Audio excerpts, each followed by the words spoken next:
Hi friends, ഞാൻ ഈ വീഡിയോയിൽ സംസാരിക്കാൻ പോകുന്നത് പ്രമേഹ രോഗികൾക്ക് വേണ്ട ഡയറ്റിനെ പറ്റിയാണ്. പ്രത്യേകിച്ച് അവർക്കൊരു സംശയമുണ്ട്, ലോ കാർബോഹൈഡ്രേറ്റ് ഡയറ്റാണോ ലോ കലോറി ഡയറ്റാണോ കഴിക്കുന്നതിനെ പറ്റിയാണ്. അപ്പം പലപ്പോഴും നമ്മൾ OPയിലെ പേഷ്യൻസ് വരുമ്പോൾ നമ്മൾ പറയും കാർബോഹൈഡ്രേറ്റ് കുറച്ച് കഴിക്കണം, കാരണം കാർബോഹൈഡ്രേറ്റ് ആണ് ഷുഗർ കൂടുതലായിട്ട് കൂട്ടുന്നത്.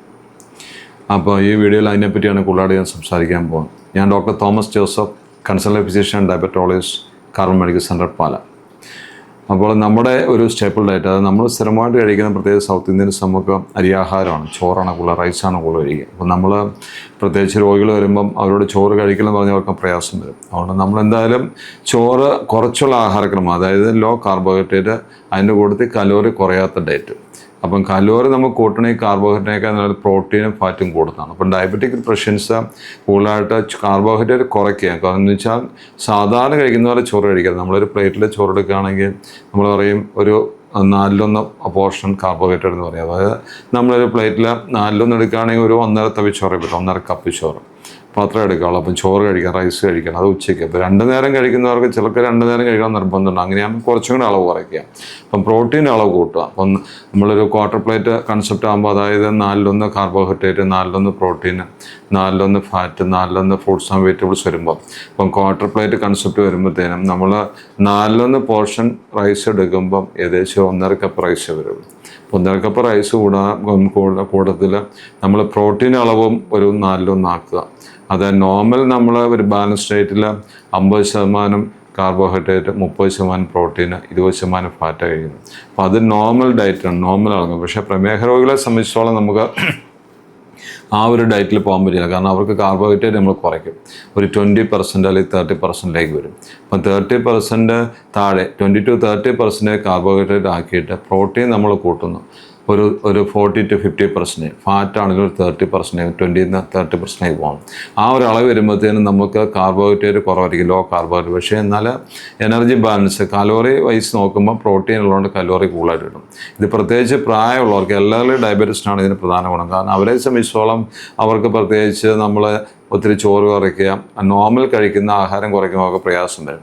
പലർക്കും ഓട്സ് കഴിക്കാൻ പോലും മടിയാണ്. അപ്പം മില്ലറ്റ് കഴിക്കുക, ഓട്സ് കഴിക്കുക, അല്ലെങ്കിൽ ഫൈബർ കണ്ടന്റ് കൂടുതലുള്ള ഭക്ഷണം കഴിക്കാൻ പറഞ്ഞാലൊക്കെ മടിയാണ്. അവർക്ക് ചോറിനോട് ഇതിന് താല്പര്യം. ചിലർ 3 നേരം ചോറ് കഴിക്കുന്നവരാണ്. അപ്പോൾ അവരെ സംബന്ധിച്ചിടത്തോളം നമുക്ക് ഈ ഒരു അഡ്വൈസേ കൊടുക്കാൻ പറ്റില്ല. കാരണം ചോറ് കഴിക്കാൻ അളവ് കുറയ്ക്കുക, കൂടുതലായിട്ട് പ്രോട്ടീനും ഫാറ്റിൻ്റെ അളവ് കൂട്ടുക. അങ്ങനെ വരുമ്പം അവർ വെയിറ്റ് കുറഞ്ഞു പോവുകയില്ല, ക്ഷീണിക്കുകയില്ല, സാർക്കോപ്പീനിയ അല്ലെങ്കിൽ നമുക്ക് എല്ലിന് ഓസ്റ്റിയോപോറോസിസ് അല്ലെങ്കിൽ മസിൽ സൂക്ഷിക്കുക, അല്ലെങ്കിൽ എല്ലിന് ബലക്കുറവൊന്നും വരികയില്ല. കൂടാതെ സപ്ലിമെൻറ്റ്സ് നമ്മൾ ആഡ് ചെയ്യേണ്ടത്, കാൽഷ്യം കഴിക്കണം, വൈറ്റമിൻ ഡി കഴിക്കണം, മൾട്ടിവൈറ്റമിൻ കഴിക്കണം, ഒമേഗ 3 കഴിക്കണം. ഇങ്ങനെയുള്ള ട്രേസ് എലമെൻറ്റ്സും മൈക്രോ ന്യൂട്രിയൻസും നമ്മൾ കഴിക്കേണ്ടി വരും.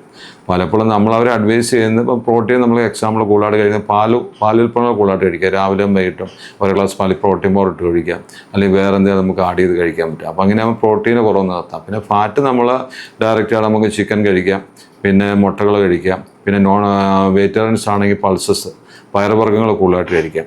അപ്പോൾ പ്രത്യേകിച്ച് ഫൈബർ കണ്ടന്റുള്ള ഭക്ഷണം. അപ്പോൾ നമുക്ക് കോൺസ്റ്റിപ്പേഷൻ വരികയില്ല, നമുക്ക് ഷുഗർ കൂടിയല്ല, എന്നാൽ കിട്ടേണ്ട നമുക്ക് വൈറ്റമിൻസ് കിട്ടും. അതുകൂടാതെ നമുക്ക് ഷുഗർ കൂടാത്ത തരത്തിലുള്ള കലോറി കിട്ടുകയും ചെയ്യും. അങ്ങനെയാകുമ്പോൾ മസിൽ ക്ഷീണിച്ചു പോയില്ല, വെയിറ്റ് ബാലൻസ് നിൽക്കും. പല സംബന്ധിച്ചോളം ഡയബറ്റിക്കാർ പ്രധാന പ്രശ്നം നമുക്കറിയാം, വെയിറ്റ് കുറഞ്ഞു പോകുന്നു. അപ്പം മരുന്നുകളും വെയിറ്റ് കുറയ്ക്കും, പ്രത്യേകിച്ച് മെറ്റ്ഫോർമിൻ ഗുളിക.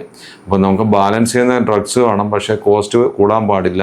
നമുക്ക് വെയിറ്റ് ബാലൻസ് ചെയ്യണം, വെയിറ്റ് മസിൽ സൂക്ഷിച്ചു പോകാൻ പാടില്ല, എല്ലിന് ബലക്ഷയം വരാൻ പാടില്ല, ഷുഗർ താഴുകയും വേണം. അതിന് ഏറ്റവും നല്ല നമ്മൾ ലോ കാർബോഹൈഡ്രേറ്റ് ഒരു ഹൈ കലോറി ഡയറ്റ് കഴിക്കുന്നതാണ്. അപ്പം നമുക്ക് എനർജി വൈസ് കലോറി കിട്ടുകയും ചെയ്യും, കാർബോഹൈഡ്രേറ്റ് കുറഞ്ഞിരിക്കും. അപ്പോൾ നമ്മൾ പ്രോട്ടീൻ കൂട്ടുന്നു, ഫാറ്റ് കൂട്ടിയെടുക്കുന്നു. അങ്ങനെ ആകുമ്പോൾ ഷുഗർ നല്ല കൺട്രോൾ, HbA1c ഒരു 6.57 വരും. കൊളസ്ട്രോളിൻ്റെ അളവ് കൂടാൻ നമ്മൾ നോക്കണം. ചിലപ്പോൾ ഒരു ആൻറ്റി കൊളസ്ട്രോൾ ഒക്കെ, അറ്റോവാസ്റ്റാറ്റിൻ ചിലപ്പോൾ 10 mg ആഡ് ചെയ്യേണ്ടി വരും, കൊളസ്ട്രോൾ ഇല്ലേറ്റ് വരും. പിന്നെ ഹാർട്ട് അറ്റാക്ക് ഹിസ്റ്ററി ഉള്ളവരാണെങ്കിൽ നിർബന്ധമായിട്ട് നമ്മൾ ഫാറ്റ് കുറച്ചിട്ട് പ്രോട്ടീൻ കൂട്ടേണ്ടി വരും. അപ്പോൾ നമുക്ക് ക്രിയാറ്റിനുള്ളവർക്കാകുമ്പോൾ പ്രോട്ടീൻ അധികം കൂട്ടാൻ പറ്റില്ല. അപ്പം നമുക്ക് കിഡ്നിയെ ബാധിച്ചിട്ടുണ്ട്, ഡയബറ്റിക് നെഫ്രോപ്പതി ഉണ്ട്, അല്ലെങ്കിൽ ആൽബുമിനൂറിയ ഉണ്ട്. അവർക്ക് പ്രോട്ടീൻ നമ്മൾ ഒത്തിരിയും കൂട്ടാൻ പറ്റില്ല. അങ്ങനെ ആകുമ്പോഴത്തേനും അത് ക്രിയാറ്റിൻ കൂട്ടാനൊക്കെ ഇടയാക്കും. കാരണം നമുക്ക് പ്രോട്ടീന് വേണം, എന്നാലും ഒരുപാട് നമുക്ക് മറ്റുള്ള നോർമൽ പേഷ്യൻസിനെ സംബന്ധിച്ചോളം പറ്റിയില്ല. ഇപ്പോൾ HbA1c നമുക്കൊരു 6.57 എത്തിയാൻ വേണം. സാർക്കോപ്പനെ അല്ലെങ്കിൽ മസിൽ സൂക്ഷിക്കാത്തതും നമുക്ക് ഓസ്റ്റിയോപോറോസ് സെല്ലിന് പ്രശ്നം വരാത്തതും നമുക്ക് നടന്നു നീക്കാൻ പറ്റുന്നതായ ഒരു ഡയറ്റാണ് പ്രായമായ ഡയബറ്റിക്കാർക്ക് വേണ്ടത്. ചെറുപ്പക്കാരെ സംബന്ധിച്ചോളം ഇപ്പോൾ വെയിറ്റ് മെലിഞ്ഞവർക്കാണ് വെയിറ്റ് കുറയാൻ പാടില്ല, എന്ന് വെയിറ്റ് കൂടിയവർക്കാണ് വെയിറ്റ് കുറയുകയും വേണം. അപ്പോൾ അങ്ങനെയുള്ളവർക്കാണെങ്കിൽ നമുക്ക് കാർബോഹൈഡ്രേറ്റ് നന്നായിട്ട് കുറച്ചിട്ട് കലോറി കൂട്ടിയിട്ട് വെയിറ്റ് റെഡ്യൂസ് ചെയ്യുന്ന ഡ്രഗ്സ് ഇപ്പം വണ്ണമൊക്കെ ഉള്ളവർക്കാണ് നമുക്ക് പറയാൻ പറ്റും. പ്രത്യേകിച്ച് മെറ്റ്ഫോമിൻ ഗുളിക വെയിറ്റ് കുറയ്ക്കും. SGLT ഇൻഹിബിറ്റർ എന്ന് പറഞ്ഞാൽ ഗുളികൾ വെയിറ്റ് കുറയ്ക്കും. GLP-1 അനലോഗ്സ് ഈ ഗ്രൂപ്പിൽപ്പെട്ട മരുന്നുകളൊക്കെ വെയിറ്റ് കുറയ്ക്കുന്നതാണ്. ഇതും കൂടെ ആഡ് ചെയ്താൽ നല്ല രീതിയിൽ ഷുഗർ കൺട്രോൾ ചെയ്ത് വെയിറ്റ് ബാലൻസ് ചെയ്ത് ക്ഷീണം വരാതെ നമുക്ക് മുന്നോട്ട് പോകാൻ സാധിക്കും. Thank you.